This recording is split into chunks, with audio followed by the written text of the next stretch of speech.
Breaking news చూస్తున్నాం. Miyapur gang rape కేసులో పురోగతి లభించింది. ఓ రియల్ ఎస్టేట్ కంపెనీలో కొత్తగా చేరిన యువతిని అక్కడ పనిచేసే సంగారెడ్డి, జనార్దన్ రెడ్డి అనే వ్యక్తులే అఘాయిత్యానికి పాల్పడినట్టు పోలీసులు తేల్చారు. సైట్ విజిట్స్ కు వెళ్లిన సమయంలో రాత్రి 9 గంటలకు ఈ దారుణానికి ఒడిగట్టినట్టు మియాపూర్ సీఐ దుర్గా తెలిపారు. యువతి ఫిర్యాదుతో ఇద్దరిని అదుపులోకి తీసుకున్నట్లు తెలిపారు.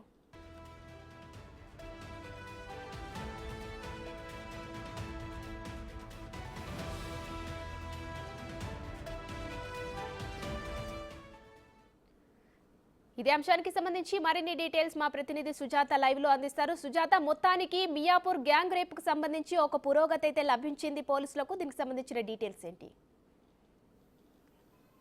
సుమా, ఎందుకంటే మియాపూర్లోని జేఎస్ఆర్ రియల్ ఎస్టేట్లో పనిచేస్తున్నటువంటి ట్రైనీ ఎవరైతే ఉన్నారో ఆ అమ్మాయి మీద గ్యాంగ్ రేప్కి పాల్పడడంతో వెంటనే ఆ యువతి అటు ఉప్పల్ పిఎస్లో ఫిర్యాదు చేసింది. ఆ తర్వాత దాన్ని 0 ఎఫ్ఐఆర్ చేసి మియాపూర్ పోలీస్ స్టేషన్కి ట్రాన్స్ఫర్ చేశారు. ఎందుకంటే గత కొన్ని రోజుల క్రితమే ఆ యువతి కడప జిల్లా నుంచి ఇక్కడికి వచ్చి ఉద్యోగ నిమిత్తము 8 నెలలు అవుతుంది హైదరాబాద్లో అయితే వివిధ జాబుల కోసము తను సెర్చ్ చేస్తున్నటువంటి సమయంలో ఒక ప్రైవేట్ యాప్ ఏదైతే ఉంటుందో ఆ యాప్లో తనకి ఉద్యోగం కావాలి అని చెప్పేసి తన డీటెయిల్స్ అన్ని కూడా ఫుల్ఫిల్ చేసింది. ఆ తర్వాత పూర్తి చేసిన తర్వాత ఉద్యోగం ఉంది జేఎస్ఆర్ రియల్ ఎస్టేట్లో అని చెప్పేసి అటు జనార్దన్ రెడ్డి, సంగారెడ్డి పరిచయం అయ్యి ఉద్యోగం పెట్టిస్తామని తీసుకువచ్చారు.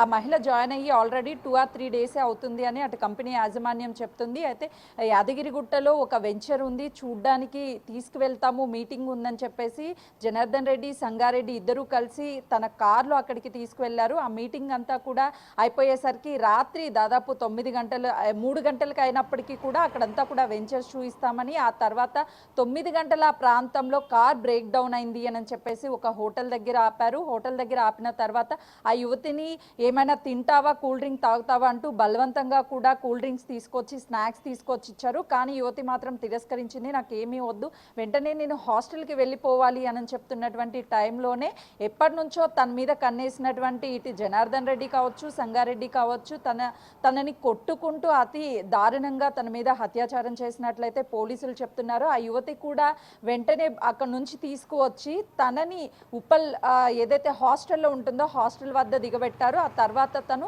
అటు ఉప్పల్ పిఎస్కి రావడం, తర్వాత దాన్ని మియాపూర్ ట్రాన్స్ఫర్ చేయడం, ఇవన్నీ జరిగిన తర్వాత నిన్న పోలీసులు కూడా ఆ స్టేట్మెంట్ని రికార్డ్ చేసుకున్నారు. వైద్య పరీక్షల కోసం హాస్పిటల్కి తీసుకువెళ్లారు. ఇప్పటికే ఇద్దరిని కూడా అదుపులోకి తీసుకున్నారు. అదుపులోకి తీసుకొని రిమాండ్కి కూడా తరలించారు. ఎందుకంటే ఇప్పుడు వచ్చినటువంటి చట్టాలు కూడా కఠినంగా ఉన్నాయి కాబట్టి, చట్టాలు మారకముందే ఈ ఘటన చోటు చేసుకుంది కాబట్టి పాత చట్టాలే వర్తిస్తాయి.